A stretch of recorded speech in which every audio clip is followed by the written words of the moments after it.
Hello, Bumpy McSquickums here, and I'm continuing with my Let's Play of the Banner Saga. And if you notice, my voice is a little, I don't know, strained, I'd say. I'm still sick, I'm still dying. But overall I feel better. I'm coughing less and less, but it still comes up every now and then. So, hopefully I make it through this episode without the cough. We will see. In fact, I'm going to clear my throat right now and truck right on through. So, let's do that. And we'll continue with episode 15 of the Banner Saga, right where we left off. Okay, so, now that that's all out of the way, my screen went black. Huh, fantastic. Alright. So, let's take a look over here. And we have heroes, and we have some stuff, and things are going on, and yeah, things are going on, and stuff, and junk and stuff, and we can promote people, and we shall do so. We can build some higher stats, increase our item rank, and improve our ability. We shall do this. I was considering getting a let up to level. Oh, I didn't know. He had a promotion. That's a little sad. That's okay. That is okay. Oddleif would require at least 10 points, and, well, we don't have that. So, yeah. Our renown is a little lackluster, so to speak. But, it is what it is. And, we're going to go back to Iver, the one-armed Varl from... I don't know where he's from, but he's a one-armed Varl, and we have 4 points available. Apparently I leveled him up at some point and never put points in. I am just that terrible. Alright, and there we have it. So he is now a rank 3 strong arm, which I think is kind of funny. We'll confirm that, and we'll take a look at battering ram. So he still has the knockback and all the other stuff that he did before, along with heavy impact. So, we'll see how it goes.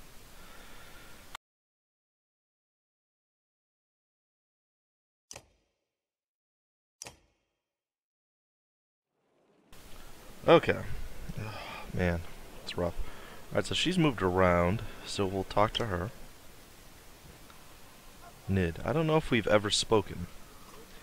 I'm Nid, you're Rook, I know. We've actually been traveling together for a long time. Isn't it strange how you can be so close to people and not know them? Every day I pass people I swear I've never seen before. I wanted to thank you for letting me join you. And then I consider my response.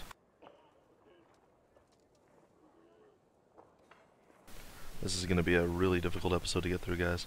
Please bear with me.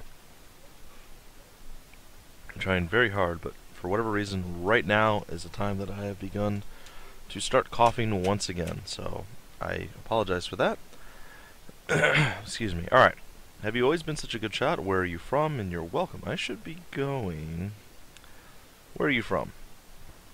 I don't think you're from Saga. I knew most of the people there. No, I had a house in Frostveller, but we were driven out when the Dredge started to show up. My husband died trying to protect our home. My sons and I were thrown out into the fields. I'm sorry. Eccle's men killed my husband. Now Eccle is traveling with us. Ooh. For a long time I was angry. Why did he get to live? Why did you decide for the rest of us? You look away momentarily, not sure what to say. But I've let it go. I have 3 sons, and I don't want them to grow up with hatred in their hearts. That's why I wanted to thank you. You've always been such a good shot. Honestly, I have never even tried before Oddleif made me.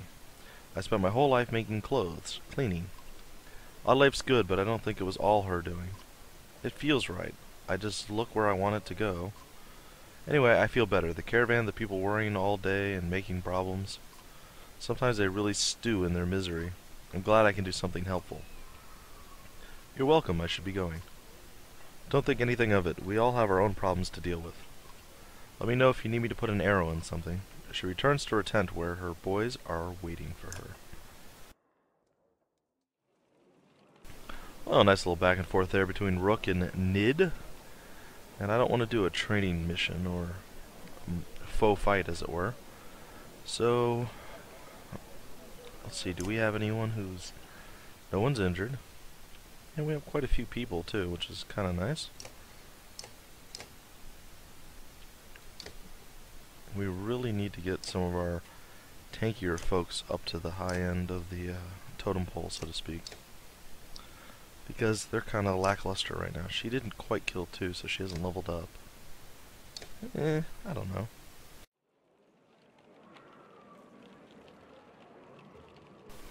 Oh, I hope this coughing ends soon. Alright, so we're gonna leave. We're going to leave and continue our journey. We're going to... I forgot the name of the place. Strongmere or something like that. Ooh, epic Varl music. Or Viking music. Ah, another Godstone. It's missing most of it. Pieces are right there. Interesting.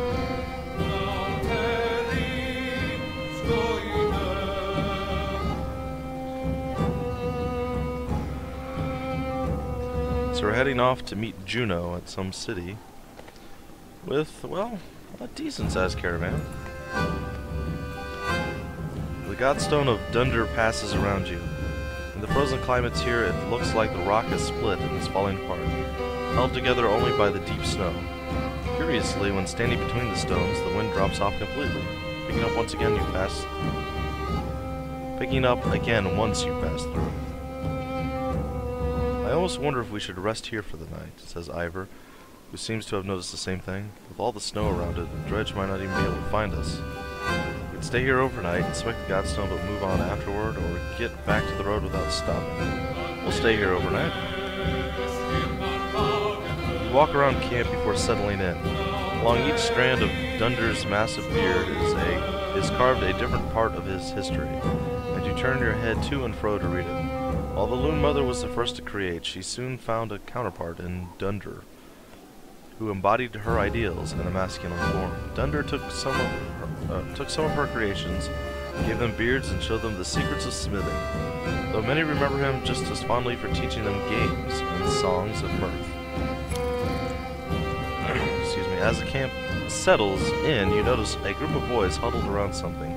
They show you an offering box carved into the Godstone itself. The box is an elaborate construction of interlocking pieces, which slide around when touched. We can't get it open, they tell you. It's like a puzzle. Try to open it. The boys take turn working out the puzzle and give you tips when it's your turn, though you don't seem to make much progress. Eventually they leave to sleep until it's just you and a couple of other determined youngsters. They keep working on the puzzle piece.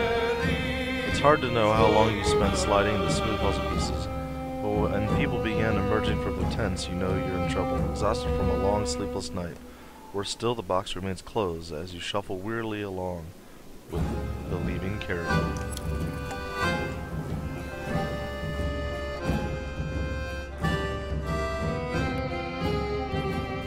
Well, that may have been a mistake. But we're really moving now. Look how fast our caravan is flying. Oh, we have really bad morale. But we're almost to Hawkstorp. Uh-oh. Someone's been nicking extra goods from the supplies, a concerned woman tells you. Counted these myself yesterday. No mistake. No mistake. This keeps up. We'll all be starving before long. We could post a few extra guards to watch the supplies, ask clansmen if they've seen anything suspicious, announce that any more missing supplies results in rationing, and then we can tell me if you see it again as our final response. 1 second, guys. Gosh, this is terrible. Alright. We're going to announce that any more missing supplies will result in rationing. Your clansmen loathe the idea of even more stringent meals. Accusations abound and 2 different fights erupt before you regain some sense of order. But you at least got the message through.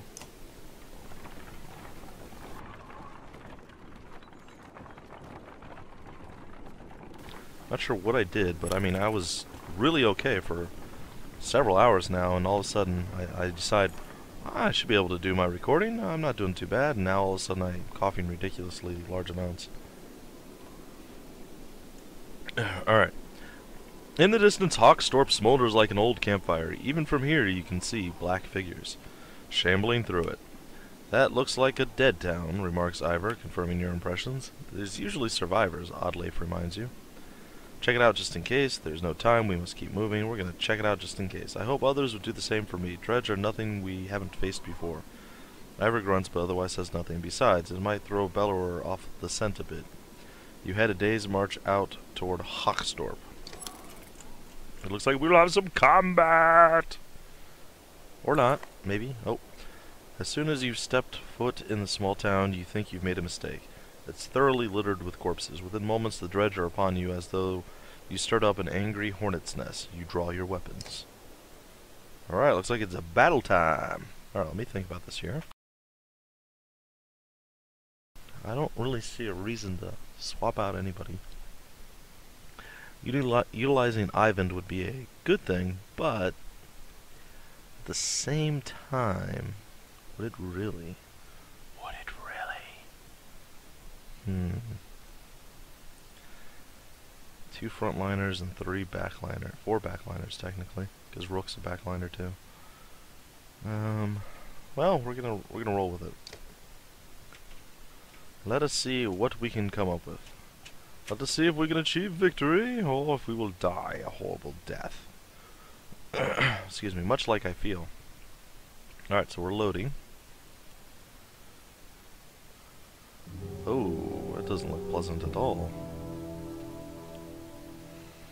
Wonder what the best way of doing this is going to be.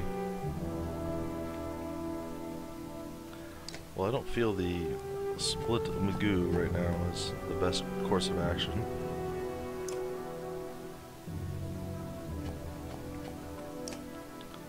No, I want him over one more spot. There we go. Alright. Excuse me. Move next to him.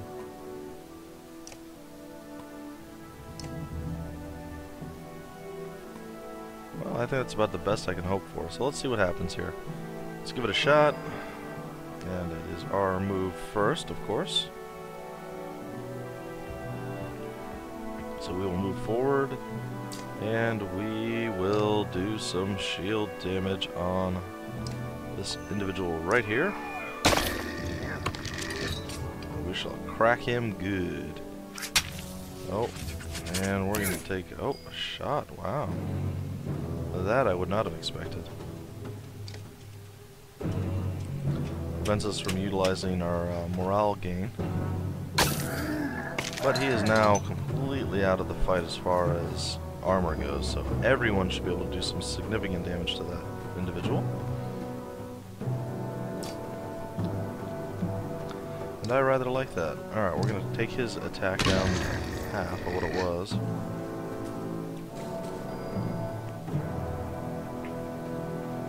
Excuse me, I'll move oddly forward, and she is going to do some damage up on the big fellow. It is his turn, and he is backing off. He says, I don't think so, guys. I don't think so. And boom! So this will be interesting. I'm not sure what's going to happen here.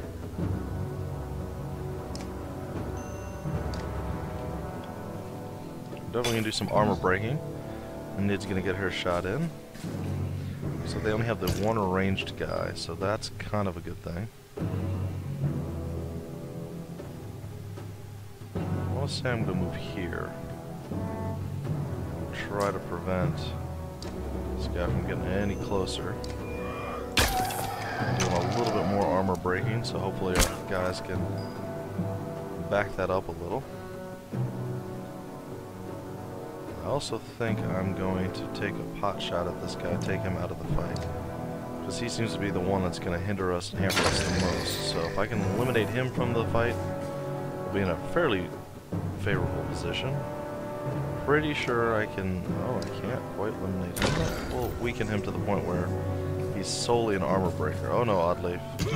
Oh no! Whoa. I wasn't expecting that. When you have the 80% chance to eliminate this guy. It's unfortunate, but chance was there. Did not work out.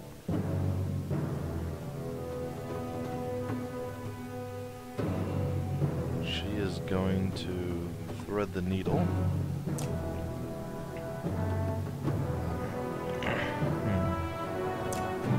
Apparently only 2x thread the needle, which is really unfortunate, but it should do a little bit of work. Less than I anticipated, actually.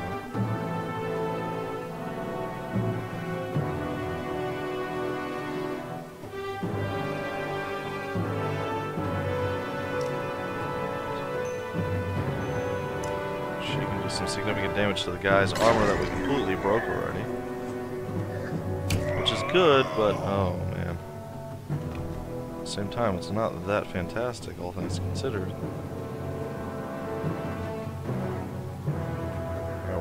Forward, and we're going to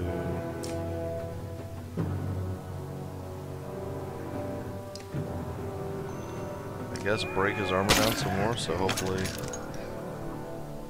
we can do some more odd lifes. Going to take some very unwanted advances.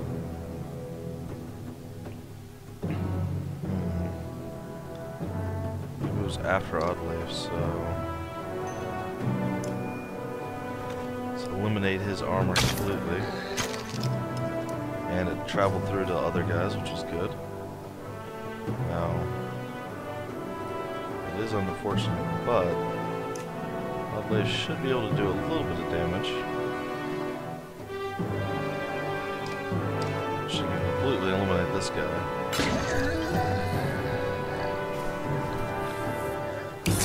Whoa, down she goes. This is getting worse by the minute.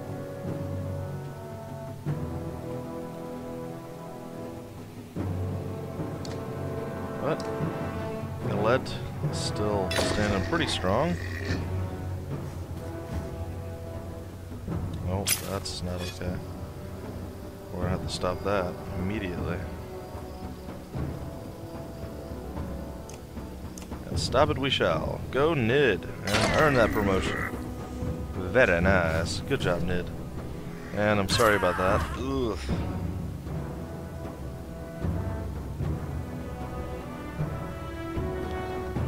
Well, it's an easy kill there. Iver's gonna take some damage.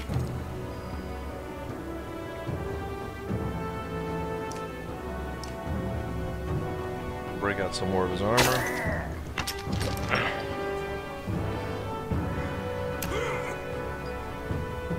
That's not good. Now, what do we do here?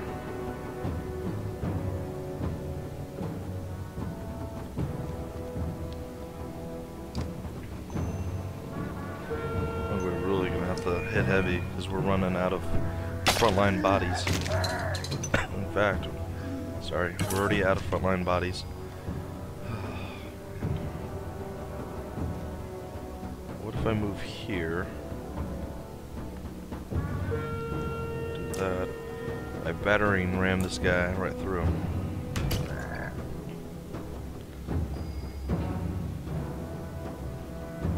Alright, at this point, this is the most dangerous of the people that we have left. Gotta go with the armor break.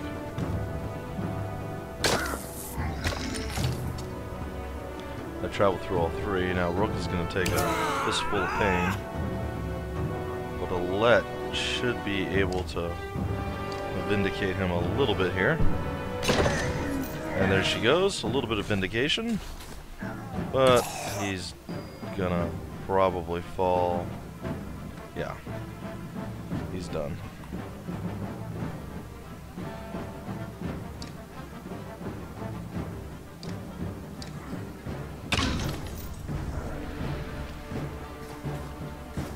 Alright, it's up to Iver and Alette.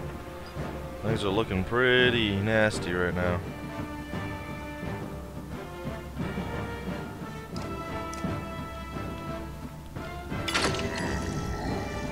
This may have been a terrible mistake, I don't know.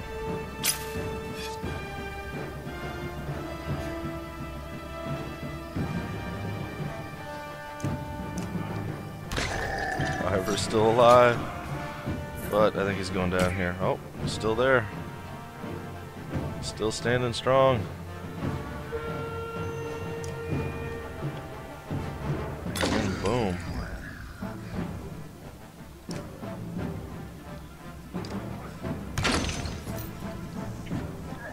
Iver's gonna take a smack. Oh, and Alette's gonna earn herself one more kill. And there you have it. Very sloppy victory, but a victory nonetheless. Oh, man. Alright, so promotion earned. A lot of injured people, but we did it. This town is nothing but ghosts, and now covered in more Dredge bodies, too. Remarkably, as you're about to leave, you find an old man sitting quietly in a tattered market stall, with a couple of items in front of him. He hums to himself as if nothing were wrong and seems to be in shock. Your clansmen gather him into the caravan before you leave. Alright, so we got a clansman, and is that it? I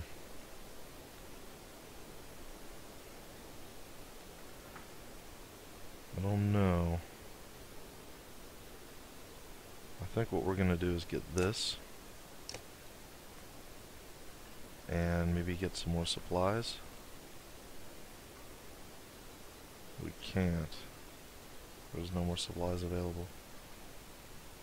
Well, that's fair enough. Alright. Nobody can be promoted, but we can rest, and rest we definitely need to do. Our people are miserable right now. Alright, let's take a look at our heroes. Alright, everybody is fully recovered, which is great. I wish I had the one extra point. I could give that to Nid. I believe what we're going to do is add this lightning rock over here to Iver. And yeah,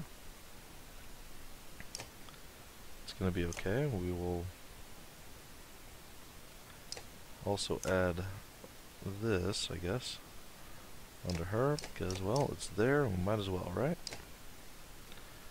And there we have it, and, oh, I don't know. I guess it's time to move on and see what happens next.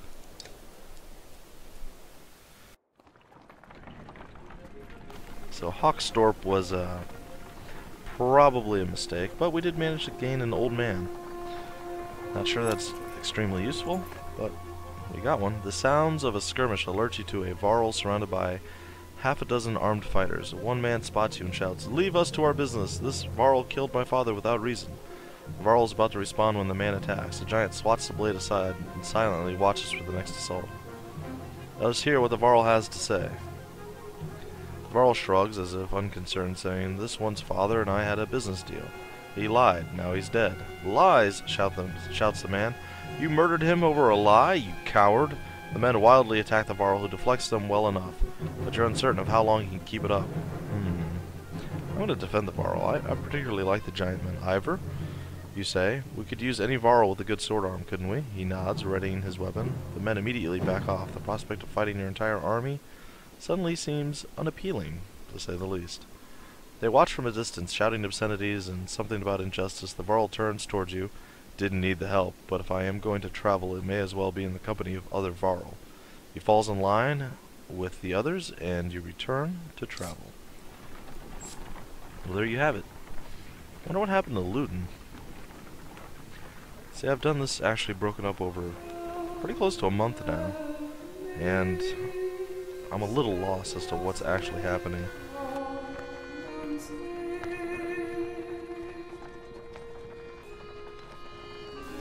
This coughing is brutal, guys. It is a brutal. It is brutal.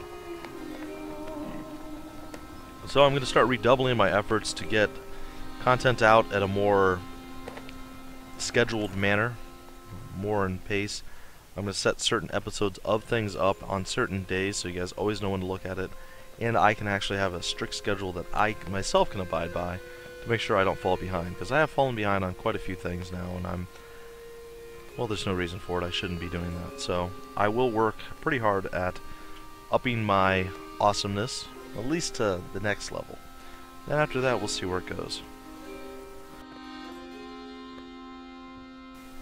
Sorry guys. Alright, the Godstone for Ingrid, Goddess of Knowledge, looks on as the caravan takes a much-needed rest.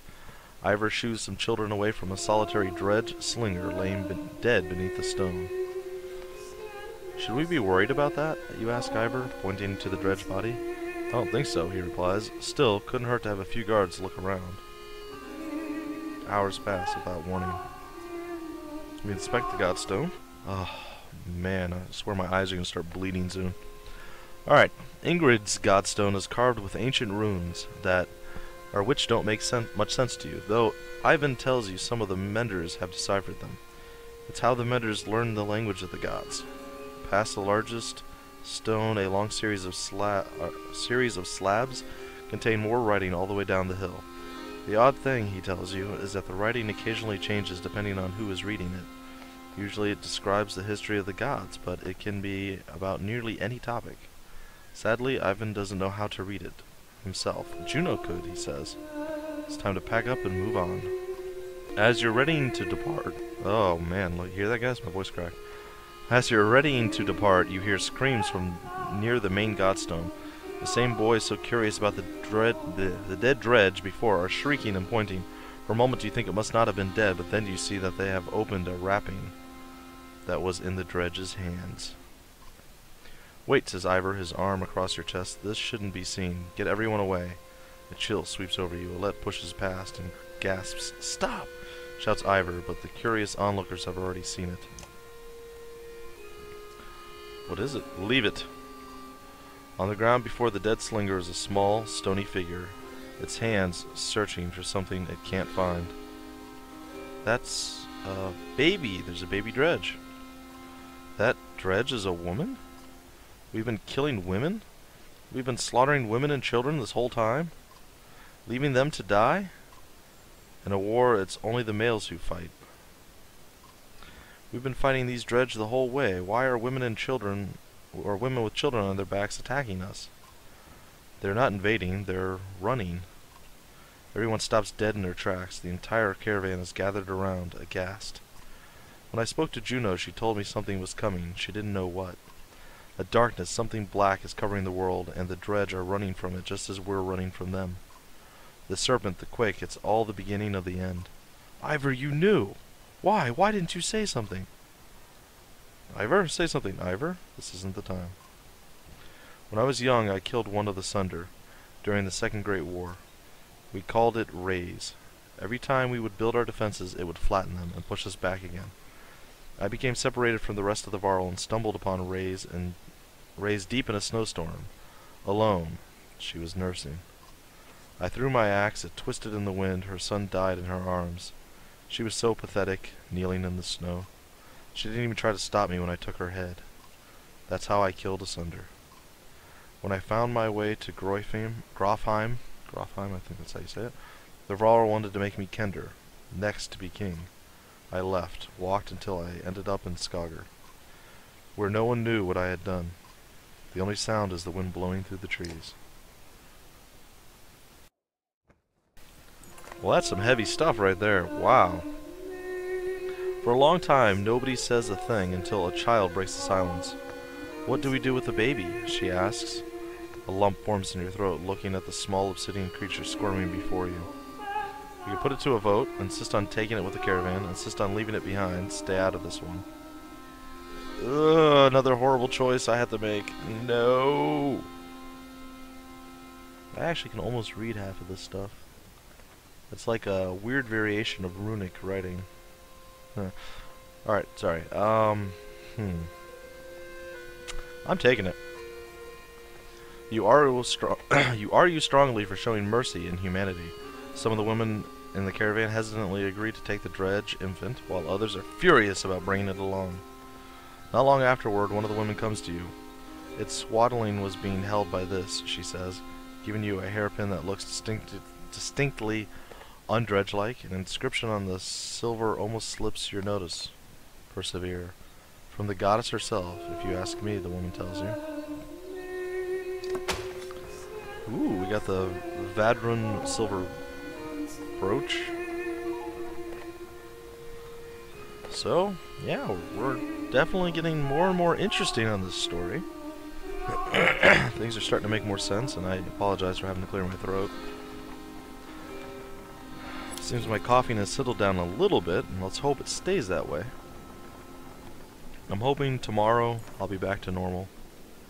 You're making the usual rounds when you hear a rather loud debate coming from the area that Varl have gathered. Iver joins you as you approach. Krumr. Eyvind, you'd rather be known for falling asleep and dying in the corner of a meat house than battling asunder. No, I'd rather be known for not dying. Don't even know what you're worried about. I did this 100 times in the Great Wars. Take some warriors, plow headfirst into the dredge, they follow you into the hills, get lost. Now they're not following you. When you did this 100 times, did they have Bellower leading them? Have you never heard about the time I hit Bellower in the head with a throwing axe? Both the Varl halt their debate when they suddenly notice you watching. What's this about? Don't stop on my account. You're planning to confront the dredge? Careful, my friend. A lot of old history getting thrown around here. The warriors were just noting that there's a damn good number of dredge on our butts. Bellower pulling up the rear. This one thinks he can just wander up there and throw them off our tracks. How about some gratitude? Thought you'd be happy to finally be the oldest Varl in the land, Eyvind. I'm never happy to lose one more Varl, Krumr. Besides, I'm not convinced you're really older than me. Alright, so we have, I'll leave it up to you, old rivalry you've got there. Nobody's going anywhere. Comments like that remind me I've always wasted too much time doing nothing. In the old days, I'd already be halfway to the battlefield by now. Speaking of which, you coming, Ingvar? You could ask Bellower for your arm back. Don't think so. Not exactly in the mood right now. Alright then, I'll tell Hadderborg you say hello. Krumr and a good many Varl warriors head out toward the growing army of Dredge. Oh boy. Is he going to come back? He always has before, but this time feels different, I fear. Well, that sucks. I keep losing my Varl frontline soldiers. Stop it. I don't want to have to use Ekkel and Onif and Hogan and Mogan and those losers. I want my big, strong, burly, giant men with horns. Give me my Varl, or give me death. Oh, now we're all starving to death. Fantastic, because we didn't have enough problems. Oh my gosh. We're really low on Varl. Up ahead, a scout shouts, some giant hall. But it's empty. You approach the structure but recognize none of the markings. The walls seem unsteady at best. Finally, sleeping beneath a roof you overhear. Several families begin unpacking. We sleep in comfort tonight. Keep everyone back until you're certain it's safe. It was abandoned for a reason. Leave it. Look for any clues about why it was abandoned. We'll keep everyone back until it's safe. Several volunteers search the buildings with weapons drawn just as they're announcing an all clear. A Varl leans against the support, which gives away, and a third of the structure crumbles. Luckily, no one was injured. But you leave the crumbling building behind. No, why couldn't we get food out of the crumbling building? Oh, we're so close. No, my Varl are all going to be dead, though. Gather round, doubters, echoes a shout in the distance as Krumr and his band of warriors break through nearby foliage. There we go. And behold the invincible Varl! The caravan is thrilled to see Krumr return safely. Yeah! Did the plan work? Asks Eyvind. Work, responds Krumr. Of course it worked. Same old Dredge. Should be another day or two at least before they even find their own rear ends. Yeah! And if you apologize, I'll tell how I found these. Krumr says, tossing a pair of leather gloves that look big enough for a Varl. He leans in close, whispering to Eyvind, or so Eyvind can't hear. Had something to do with a raven's nest and a hair tie. Alright, Dunder's hand. Yeah, we're losing more peeps, but we're almost to the hopefully we'll buy some food. Approached as we fear the worst. The once calm lake surrounding it now looks like a bowl that has been flipped. Proud home sinking into muddy water. A side effect of the quake. Well? What has the rest of the world become on the other side of those mountains? Hopefully we get to a stopping point, guys, because this is going to end episode 15 of the Banner Saga. It was a relatively uneventful episode, but again, the storyline is just so good that I think it's well worth showcasing every last second of this game. It's not your typical story. There is loss, as you've seen. I've made terrible choices and lost many of my people. if I'm not mistaken, you can pretty much save nearly everyone and not lose anybody. So yeah, I'm apparently a very bad shot caller, we'll say. One catastrophe after another. Excuse me, to another, says Oddleif as you pull into Sigerholm.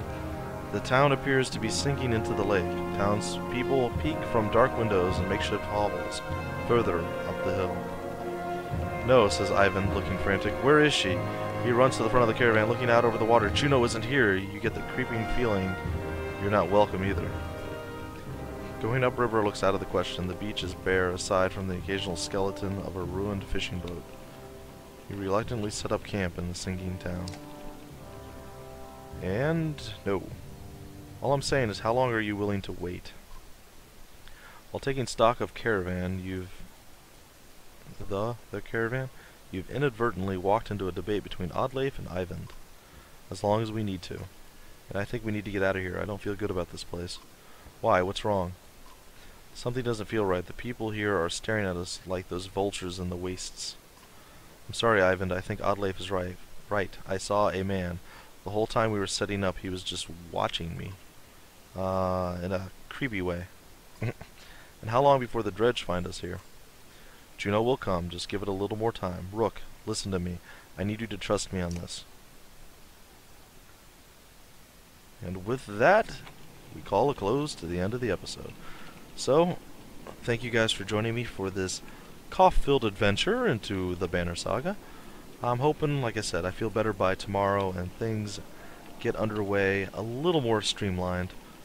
I have a lot of things planned for both the YouTube channel as well as, well, like future gameplays, and I have a couple ideas that are pretty big. I'm not sure if I can pull them off, but well, lots of things that are coming down the pipeline, so to speak. So hopefully it all works out, and hopefully I'm feeling better, and well, I'll see you guys in the next episode. If you enjoyed, feel free to like, comment, subscribe, and share. Until then, guys, my name is Bumpy McSquigums, and I will see you later.